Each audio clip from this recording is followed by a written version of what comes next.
G'day, Pearl. How are you? Welcome G'day, to the buddy. Wollongong Football Show News Blast, powered by the good people, Ben and Lisa, out at Lisa and Ben, I reckon. We should say it that way, yeah? Always ladies first. Out at Universal Flooring Extra. So if you're looking to get some flooring, and give them a call. Don't forget to hit the subscribe button. It's down there today, near the Pearl. Is it? All right, we're happy. We're in a great mood, aren't we, mate? What a fantastic Women's World Cup overnight.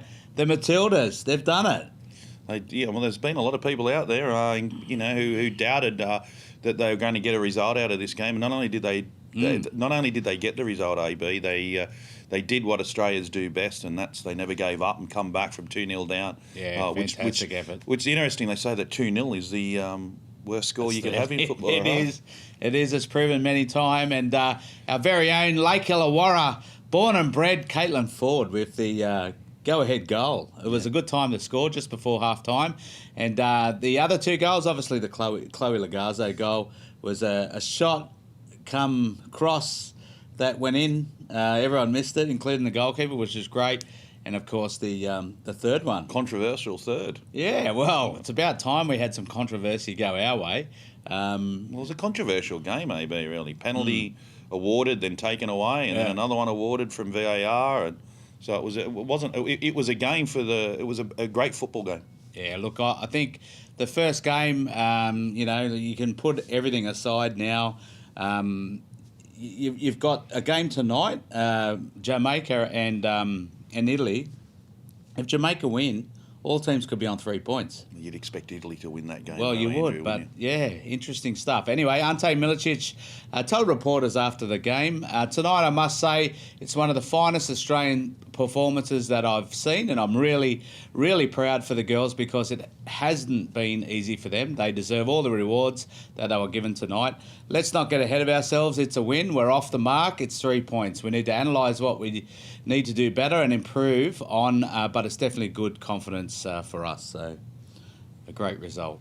Go for it, mate. Oh, Captain Sam Kerr has hit out at critics. For those who've seen it, it was quite hilarious, actually, after the game, and paid tribute to her teammates for the spirit and fight.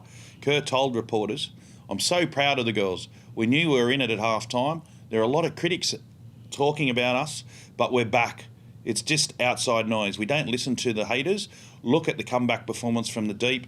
I love these girls. They are something else." Yeah, look, I've got to say, I don't think anyone was critical of the Matildas per se. I think the first match was a result of a build-up of number of issues that we all know, and hopefully now we can all move forward together as a nation, and just support the girls now. I mean, that clearly was, well, okay, let's blame FFA and everything that's happened in the past for the first match, but now, just take the shackles off. I don't think that at any given time the country or definitely the football lovers of Australia weren't behind Sam Kerr and the Matildas, You're right, and there were some strategic changes to the lineup as well, AB, that made a big difference in the way we played.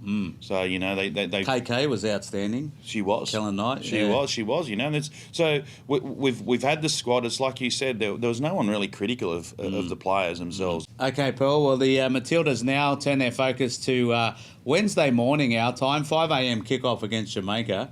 Interesting times ahead.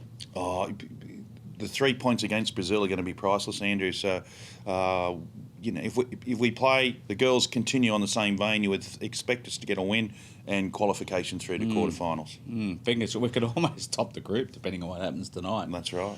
So in other groups, Pearl, Group B, obviously the game that needed to be completed in Group B was South Africa and China overnight, and the Chinese got up 1-0. 1-0, yeah, good result for the Chinese. And now obviously we've already gone through the other result this morning, which was the Australia-Brazil, and also Jamaica and Italy tomorrow morning at 2 a.m. Yeah, interesting stuff. All right, local news now. Let's talk National Premier Leagues. The Wollongong Wolves at home this weekend, Sunday at Wynn Stadium, 3 p.m. kickoff, taking on the 11th place Sydney FC. The last time these teams met, it was a 4-3 win for the Wolves against the young Sky Blues, who fought back late in the game. But Sky Blues are actually without a few players. They've lost a couple of players in the past few weeks, which we spoke about on the podcast today. Right. I think the other thing with that is, Andrew, after last week's disappointing, Luke will be looking forward to get the boys back on the horse, so to speak, and get a result to keep that lead at the top of the table. Yeah, fingers crossed, fingers crossed. And for the Stingrays, mate, what are they up to? They get a big drive, actually. I think it's the furthest trip you have in the NPL, and that's a drive up to Lake Macquarie Regional Football Facility, which is a brilliant facility, for a 3 p.m. kickoff against the emerging Jets. The Stingrays ran out 4-2 winners over the Jets in the first round, previous meeting, and will be in the hunt for all 3 points as they look to keep pace with the teams above them in the table. Stingrays currently in 5th spot on that table, and the emerging Jets in the 11th spot. So fingers crossed to Chippers and the girls. And Scotty's joining us on the podcast today, so make sure you have a listen later on to find out all the details on what's happening in the Illawarra Stingrays. All right, local Illawarra Premier League, plenty of big matches this weekend, and a great chat on Chitch's Chat with a Chilean champion on the podcast, so make sure you have a listen today. Plenty of detail around, first of all, the local derby, the Northern Derby, Bulli FC taking on Moonuna Sharks. That's at Balls Paddock at 2:30. Macedonia Park hosting the Albion Park White Eagles, Wollongong United, looking very strong again this year. And their White Eagles, after their big win last week against Port Kembla, it's going to be a bumper crowd out there at Macedonia Park, 2:30 kickoff. PCYC, Wollongong Olympic taking on Coniston. Olympic, after their loss last week to Cringilla, looking to bounce back, won't they will look to bounce back, and that's going to be a great game indeed. On Saturday's games, we see at Ray Robinson Field, Fern Hill FC versus South Coast United. Important game, very important game. Fern Hill, if they drop 3 points here, South Coast will actually reach Fern Hill, and depending on what happens with Cringilla's game, it could be a 3-way tie at the bottom. Well, and South Coast United obviously going to be on a high after picking up their first win last week. Also on Saturday at Tarrawanna Oval, it's the Tarrawanna, the Blueies versus the Cringilla Lions, as we said. Important game potentially as well. As for Tarrawanna as well, they come off a loss. Yeah, against South Coast last week. They'd be hoping to get something out of this game. And on Sunday in the final game at Wetherill Park, 2:30 p.m. kickoff for Port Kembla versus Corrimal Rangers, the Italian derby. It is. All right, Illawarra District League. The District League starting with the local derby, Shell Cove and Warilla Wanderers. That's out at Barrack Heights, 3 p.m. kickoff. All of these matches here are 3 p.m. and that's Hume Oval up there at Picton. Berkeley Sports travelling up there to see if they can get their show back on the road.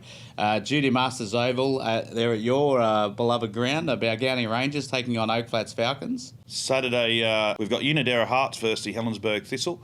On Sunday, at Elizabeth Park, Bellambi, 3 p.m. kickoff, we've got the Bellambi Rosellas versus the Thuril Thunder.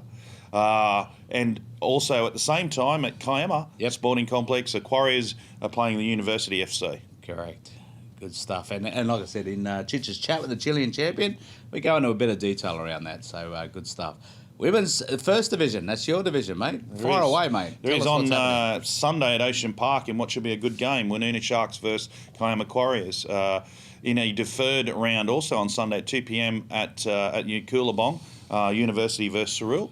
And as there's State Cup games on this weekend, the game between Albion Park and Balgownie Rangers has been moved to Terry Reserve on Tuesday night with a 6:30 p.m. kickoff. Fern Hill have the bye. Interesting stuff. All right, international news now. Reported by One Football, Juventus have come to an agreement, apparently. We'll wait and see if that's true or not, with Chelsea's Maurizio Sarri to become the Italian champions' next manager. I won't believe that until it happens. Anyway, still on Juventus, former manager Massimiliano Allegri has confirmed that he'll be taking a year off from football to recharge the flat batteries. Reported by Goal.com, young Socceroo Daniel Lazzani has committed to Celtic. 8 months on now from injuring his ACL. The youngster told reporters, "I've set my eyes on next season being a big one for me. A lot of people have been saying I have potential, but at the end of the day, there's still a lot unproven. Yeah. Right now, my main focus is getting back from this ACL injury and feeling good for all of us soccer fans, we particularly want him to do well, don't we? We sure do. It was a terrible thing to happen after finally breaking into the first team last year to have that ACL injury. Anyway, that's the News Blast for Friday. TGIF, Pearl, eh? Yes, You know what very that much means? so. Thank God it's Friday, right? All right. Once again, a big thank you to Universal Flooring Extra for their great support of the Wollongong Football Show. And don't forget to have a listen to today's podcast coming out this afternoon. So get your head around that one. And Ben's back on Monday with Keep It on the Floor. Universal Flooring Extra, great sponsors. Don't forget, everything you can do is down there in the links below in the description. Give us a like, give us a thumbs up, and if you haven't subscribed, give it a subscribe, and don't forget to press the bell, because if you press the bell, every time we upload something into our YouTube channel, you can get alert. All right. Cheers. See Thanks, you Monday. Simon. Thanks, Pearl. Cheers.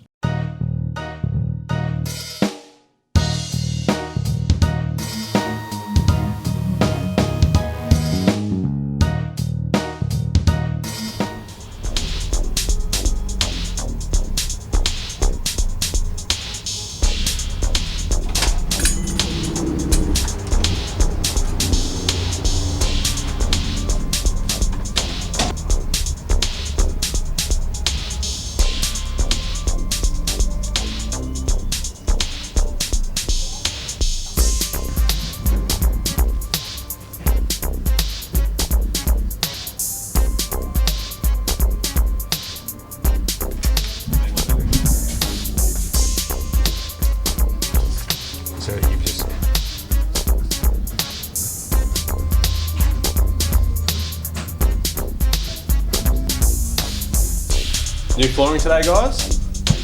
Do you do flooring? Well, you are in Universal Flooring Extra Yalla, and we create a fabulous flooring experience.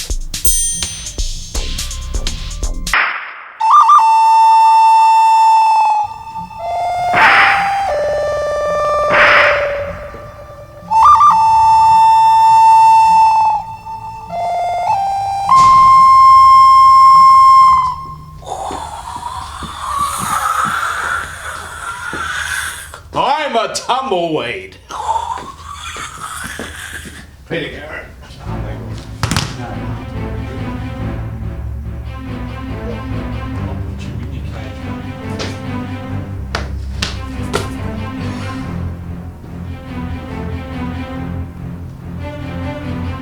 Keep it on the floor, mate. Make sure you keep it on the floor. Keep it out of the shop.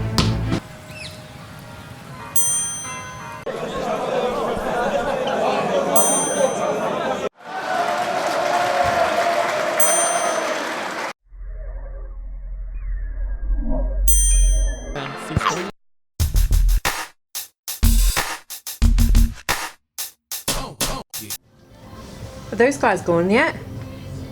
What guys?